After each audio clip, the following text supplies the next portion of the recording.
Cette première journée à Addis Abeba pour la délégation sénégalaise a été menée au pas de charge. Le président de la République a commencé avec sa délégation au sommet du MAEP.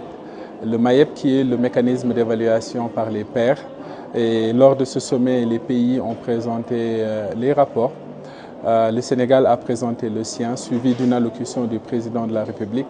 Et dans ce sommet-là, il a été question de bonne gouvernance et de transparence, en particulier sur la gestion des ressources minières et bien évidemment l'engagement du Sénégal et que cette gestion va être établie selon des règles de transparence et de bonne gouvernance afin que ces ressources profitent au mieux aux populations. C'est pourquoi il convient de toujours se faire évaluer, s'auto-évaluer en vue de procéder aux ajustements et améliorations nécessaires en matière de gouvernance. En début d'après-midi, le président a participé à une réunion de haut niveau sur le financement de la santé, en particulier à partir de ressources domestiques. À la suite de ce sommet, le président a eu quelques audiences.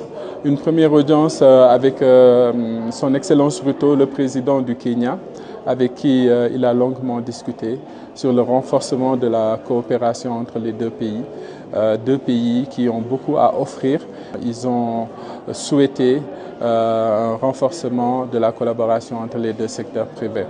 Après cette audience, il a rencontré le président Lourenço d'Angola, donc avec qui également ils ont évoqué les relations entre les deux pays. Et comme durant la première audience, ils ont souhaité tous les deux renforcer les relations entre les deux pays, eu égard à la longue expérience que l'Angola a dans la gestion des ressources minières et dans l'extraction minière. Le président a reçu en audience M. Jeffrey Sachs, directeur du Centre pour le développement durable de l'Université de Columbia. Donc avec qui il a eu une longue discussion et entrevue des possibilités de collaboration entre le Sénégal et cette prestigieuse université. Le président a ensuite reçu Mme Nardos Bekele Thomas, secrétaire exécutif du NEPAD. Mme Bekele Thomas a longuement remercié le président, non seulement pour son appui personnel, mais pour l'engagement du Sénégal en faveur du NEPAD, qui est un projet important de l'Union africaine. Enfin, le président a été reçu au Palais du Jubilé par le Premier ministre Abiy Ahmed.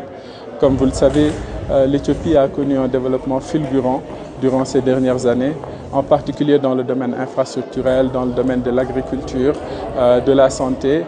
Et l'Éthiopie reste quand même un modèle inspirant sur lequel le Sénégal a beaucoup à apprendre. Et c'est dans cet esprit que les deux dirigeants ont échangé longuement pour renforcer davantage la collaboration entre les deux pays, en particulier la collaboration entre les deux secteurs privés. Voilà en résumé la journée du président de la République et de sa délégation à Addis. Une longue journée nous attend demain, donc la journée principale qui est consacrée au sommet de l'Union africaine.